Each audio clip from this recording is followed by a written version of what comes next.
Well, hello there, one and all. This is Liz Christie.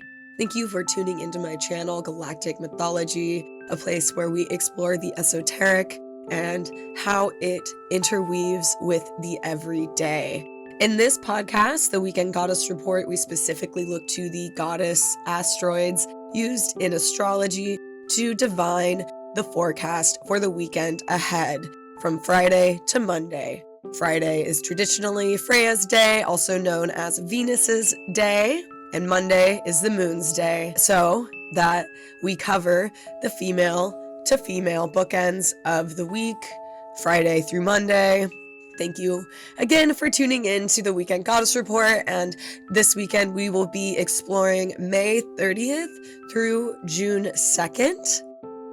May I ask how your last weekend was? Memorial Day weekend. I realize in retrospect in my podcast last weekend, I called Memorial Day weekend Labor Day weekend because I was under a misconception. People in my community were calling the weekend Labor Day weekend, and I was getting confused and didn't ever take the time to legitimately do a light Google search to verify specifically what 3-day weekend we were dealing with here. Either way, we had Monday off, and it was indeed Memorial Day weekend, and that was on May 26th. I went to NORWAC last weekend, and for those of you that don't know what NORWAC is, it's an acronym that stands for Northwest Astrology Conference, NWAC.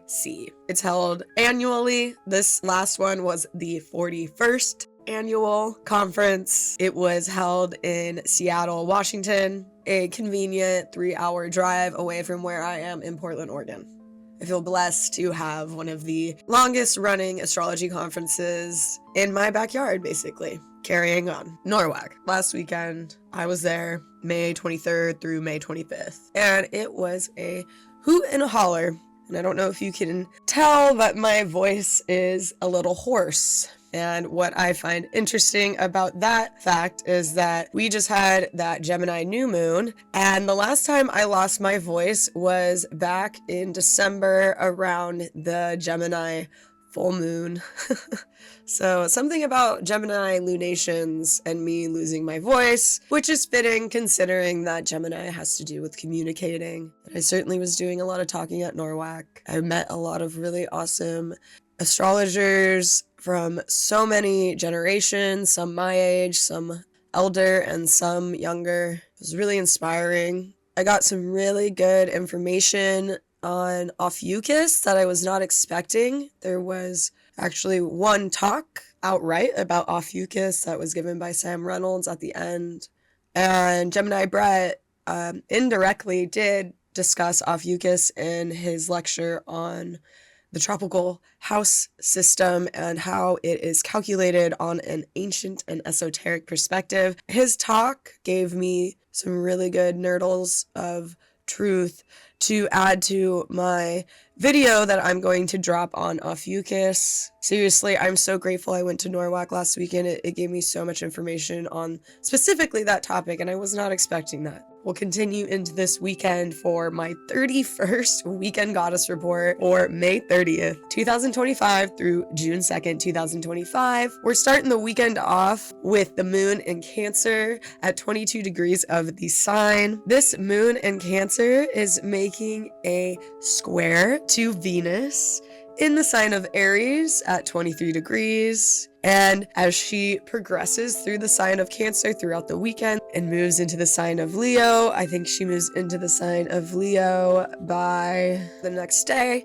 But as she makes her way to the sign of Leo on Saturday, she will be having a square conversation, a tense conversation with Venus, and then she will be moving on to have another tense conversation with another goddess known as Eris, who I believe I spoke about last weekend, if you want to get more information on her, but essentially a goddess that has a very strong will and does not bend for any external allegiances or perspectives. She's very driven by her own experience and her own impulses, and she takes no sides. It's something to be admired, a virtue that can be exercised and expressed in a healthy or dysfunctional way. And then moving on, the moon will make a square to Chiron at that 25th degree of Aries, and Chiron is our wounded healer. So if we have right off the bat on Friday into Saturday with the moon in the sign of Cancer, making those tense aspects to Venus, Eris, and Chiron, let's think about keywords here. Venus is sensuality, physicality, pleasure, desires, love, relationships. Eris is a destroyer, a passionate pursuer, and a balance point in some ways, with the consideration that she is totally on her own center. She doesn't bend. Eris, in a positive way, could be seen as a pillar.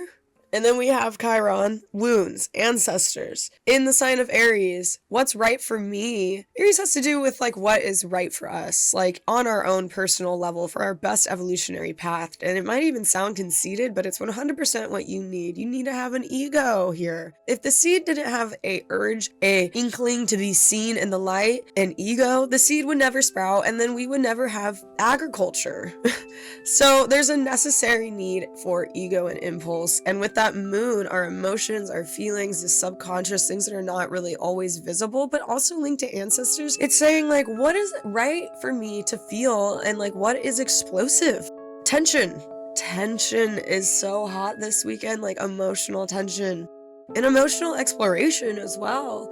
I think people are going to be really starting to become more aware of how their body needs, what their physical survival needs are, like in this world. And then it'll be paired with this emotional threshold. People, I feel like, are going to be pulled between wanting to feel their feelings or having to be more stoic and strategic in a way. Having Venus in Aries, like Venus is uncomfortable in Aries. She's been there for a while now, so she's a little bit more like demure and like she knows how to handle herself. However, she's so eager to get into Taurus, and luckily she'll be there very soon.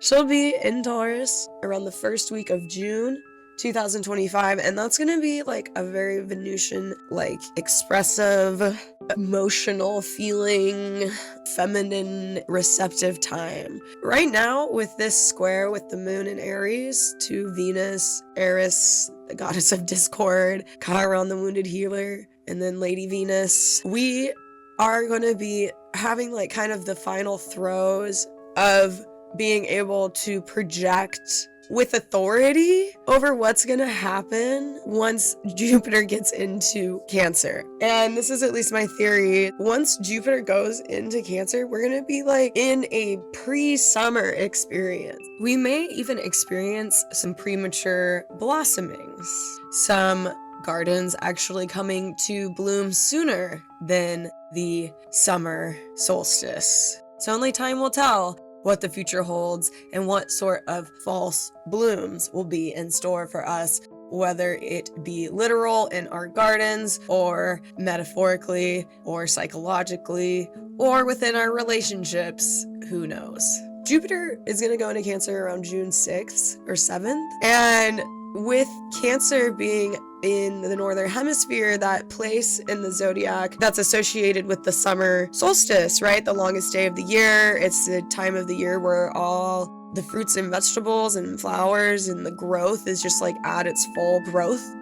The sun has been out for a long period of time, and now the days are going to get shorter and shorter, but the sun is going to be at its highest level in the sky for the next 3 months, and those plants are going to be soaking it all up as much as they can until fall, until that harvest when we have Virgo. But that's for another time. Where we're at is with Jupiter going into Cancer on June 6, 2025. We're going to have pre-summer experiences, and I feel like it's just going to hit us like an emotional, like a wave, like a tidal wave, and it's going to be extremely sensual and extremely feminine. Like, I feel like people are gonna be like falling back into a romantic period. Jupiter is seen to be an exaltation to certain astrology practices. It's almost on a bunch of stimulants, in my opinion. Like, Jupiter in Cancer could even suggest the opposite of that, depressants, right? It has something to do with excess. There's going to be water excess, so expression, like art. Oh my god, art is going to be so expansive during this time, and I think art is going to be expanding in so many ways. Like, our consciousness is going to be growing in ways through this art that's going to be created at this time with Jupiter ingress in Cancer. But yeah, we're going to be seeing, I think, glimpses of that. I think people are going to be talking about their ideas this weekend. Mercury was just in a Kazini to the Sun on Thursday, May 29th, and this weekend Mercury will continue to move with the Sun, but it will be in a separating conjunction away from the Sun, but it will be very close. By Saturday, May 31st, Mercury will begin to be separating from the Sun more than 1 degree, so it will be gaining some more distance. The aspect I'm speaking specifically on occurs on May 31st, 2025. That is the day that I'm declaring that Mercury is separating from more than 1 degree away, and at 10 degrees the Sun will be, and 11 degrees Mercury will be on May 31st, 12 a.m. Pacific Standard Time, because I report from Portland, Oregon. And in the center of that Sun and Mercury will be the fixed star Aldebaran, who I feel like I have spoken to at length in past reports, if not even last weekend. I know I spoke about Ophiuchus last weekend, but hard for me to remember 100%. I'm sure if I spoke about Orion, I'm sure I talked about Aldebaran, but whatever. In the Gemini constellation, at 10 degrees, you will find the fixed star Aldebaran if you were using the tropical zodiac. And that has to do with stepping into our truth. It has to do with leadership. It has to do with protection. It has to do with visibility, okay? The Sun has to do with visibility. So if we have the last remainders of Venus being in Aries before it goes into Taurus, a sign that it loves and is so eager to get into, being squared by a very feminine moon in Cancer, there's almost like the final throes of the masculine. And I don't want to put it so black and white, but if we think about masculine on an esoteric level, it has to do with what we go out to get. What we desire is Venus, and then the masculine Aries, Mars, is how we go get what we desire. So with Venus and Aries, it's asking us to really purify what we intend to get and go for it. This is a weekend to not hesitate. That square to energy is a point of tension that is asking for you to take action and hopefully not take a reaction, okay? Because with that Venus in Aries and conjunct Eris, just play your cards right, because it's not worth your time to completely flip the table over and then light it on fire, even though Eris probably wants you to. She would think it was great fun. Chiron would just be sitting there with his centaur hoof on his head, just shaking his head in wonder at why he's even keeping company with these two ladies right now, because he's actually, I guess, in Kazini to Eris. Chiron's in the 25th degree of Aries, and Eris is at the 25th degree of Aries, and Venus on Friday is at 23 degrees, but she will be getting closer and closer to the goddess Eris and the god Chiron throughout the weekend. And I think that should be a theme to have in mind as you go into next week as well. Because if you think about Venus, she kind of likes to stir the pot, and so does Eris. Chiron doesn't really so much. He can kind of hang out with any crowd. He doesn't really judge. He knows how to take poison and turn it into a remedy. He's the master of that. So he's kind of there helping cool down the scenario. We got to be thankful for Chiron this weekend. And maybe that's something to think about as how do we heal through crisis, right? So Venus and Eris might stir up the pot on a global level. But how can we experience something in a mundane way that also reflects this aspect with Venus and Eris, the pot stirrers, being activated by that Cancer moon? Whatever wave we experience this weekend, whatever slaps us in the face, because Mercury is going to be there, and the Sun will be there, and Aldebaran will be there, bringing something forward very visible to us that will help us take the steps we need to be more in authentic truth to ourselves. For those of us who are following our highest timeline, right? For those of us who are confused and not following our highest timeline, you're probably not listening to this astrology report. You are still being influenced by the transits, and I would say to people who don't listen to astrology, you all make very good examples of these aspects. So I would be curious to look to world news after this weekend due to the stirring of the pot energy I'm catching from Venus and Eris, especially with that Cancer moon activation. It's almost like Cancer moon is this like really fabulous, a beautiful, opulent, like transgendered being that is literally on stage, and then there's Venus and Eris, and they're like, I want to be that. Why can't I be that? I'm gonna be that. So that's the tension, right? It's not like, Eris would probably go up there and just rip that person's head off and be like, now I'm that, I have this. But we don't want to do that, okay? You can be inspired by the being on the stage, by the opulence, and use that to motivate you into what you're becoming. And use it as a way to give you clues of like shadow work too, because if it's stirring up rage, which is very Martian, that's something to listen to and reflect on, right? It's somewhat of a liminal experience to be in conflict with yourself, to be in rage, right? Because when we compare ourselves to others, we're in a disagreement with ourselves.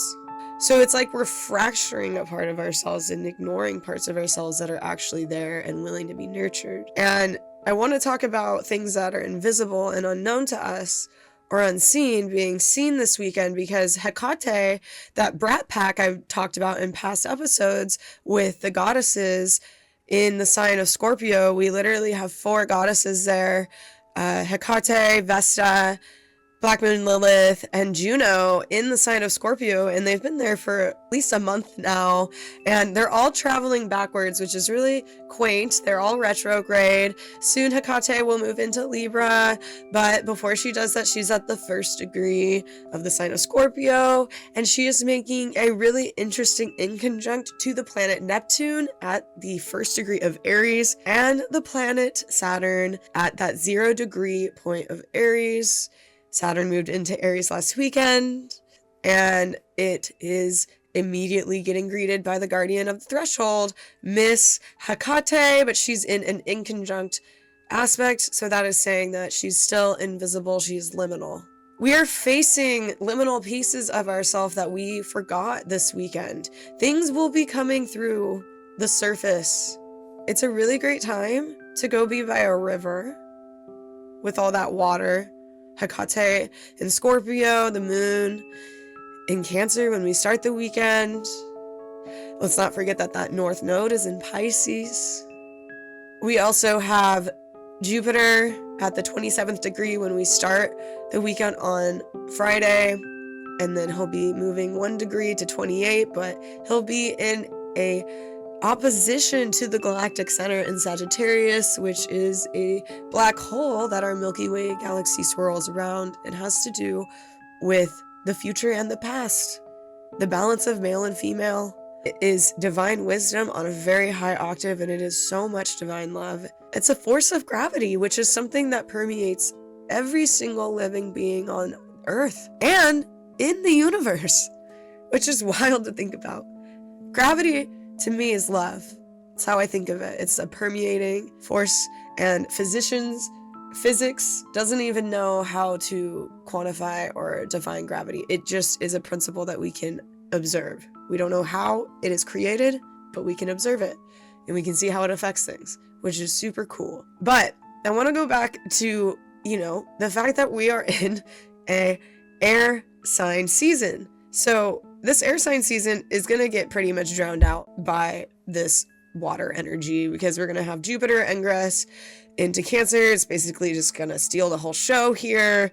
But I think it's going to be for our betterment. I think it's going to be a muse that we should welcome in. And I think that we are going to be entering a really highly creative period for humanity while Jupiter is in Cancer for this next year, which is really exciting. Interesting though too, because it's not like this creative energy can go unchecked, right? Because in the early degrees, we're going to have very slow movers such as Saturn. In those early degrees of Aries, a sign that naturally squares the sign of Cancer in the zodiac, because they're both the same modalities, they're both cardinal, are going to be squaring each other. So it's like creativity grows through tension. Art and suffering seem to go hand in hand. This weekend when I was in Seattle after the astrology conference on May 26th, I went to a Desert Hearts takeover at the Monkey Loft in Seattle proper. Desert Hearts is a collective of producers that mostly produce house music that is popular in the West Coast and probably all over the world, to be honest, but it does originate in the West Coast of the United States, to be specific. I'm doing my best to remember that I have to speak like I'm talking to a 5-year-old that doesn't know anything or any context, but as I'm getting more comfortable with recording these podcasts, I'm becoming more mindful. So thanks for bearing with me, y'all. To give you more context, Monkey Loft is a dance club that is in Seattle, Washington, and I was there on Monday, so let me continue on with my point. There was a vendor there who was selling their wares, and they were sporting a shirt that really hit this point on the nail. The shirt said, "Art ruined my life. No 401k, no time, just misery." Isn't that great? I don't know if 100% the last 2 sentences were right. The 401k was for sure. There was another thing on there, but the whole highlight was art ruined this person's life. Seems to be a thing. Hand to mouth, the starving artists. Artists are also the most revolutionary thing to exist in humanity. Art threatens governments. Art threatens control. Art promotes change. Another aspect, another square in the sky this weekend is between asteroid goddess Juno in Scorpio at the 20th degree and the planet Mars in the sign of Leo at 20 degrees. This aspect is applying on the side of Mars being before the asteroid belt, as Juno is after Mars in the line of our solar system. Juno exists in the asteroid belt between Mars and Jupiter. So with that in mind, Mars, the action planet, is applying itself to Juno, the goddess of contracts, responsibilities, and also the dark feminine. Juno doesn't get a very good light in the Western pantheon, even though she comes from a realm of being a matriarch herself. She's under thumb of the patriarch in the mythologies that follow her in the Greek and Roman pantheons. So I would say this weekend is a test to redefine what it is to be feminine in this world, a test to redefine what your creative presence is, a test to really, once again, like I've said in many reports when I talk about Juno, redefine your commitments. Mars will be applying, so there's going to be a resistance with that square from Mars, and Mars, as fast as he moves, is slow to actually learn. So, resistance, crisis, expression, creativity, future. It's a big weekend. Jupiter opposing the Galactic Center. Things could get exaggerated and inflamed. However, things can be tempered in a way to make them more resilient for the future, like we do to our glassware that we use in cooking. All right, y'all, I gotta go. I love you all so much. Thank you for listening to the end. Remember, I offer my podcast listeners a promo code to get a discount of 20% off on my intuition kits, which is a kit that inspires you to connect with your higher self through the use of a pendulum. The kit contains a hand-selected crystal pendulum, a hand silk-screened pendulum mat, and a pamphlet that I wrote to educate you on the process of dowsing and how to use it for yourself successfully. That promo code is podcast20, all lowercase, podcast20. You can find my intuition kit on my website, www.galacticmythology.com. There you can also book a reading with me under my astrology offerings. I look forward to connecting with you all in the future. Enjoy the rest of your day, night, morning, evening. Fare thee well. Until next week.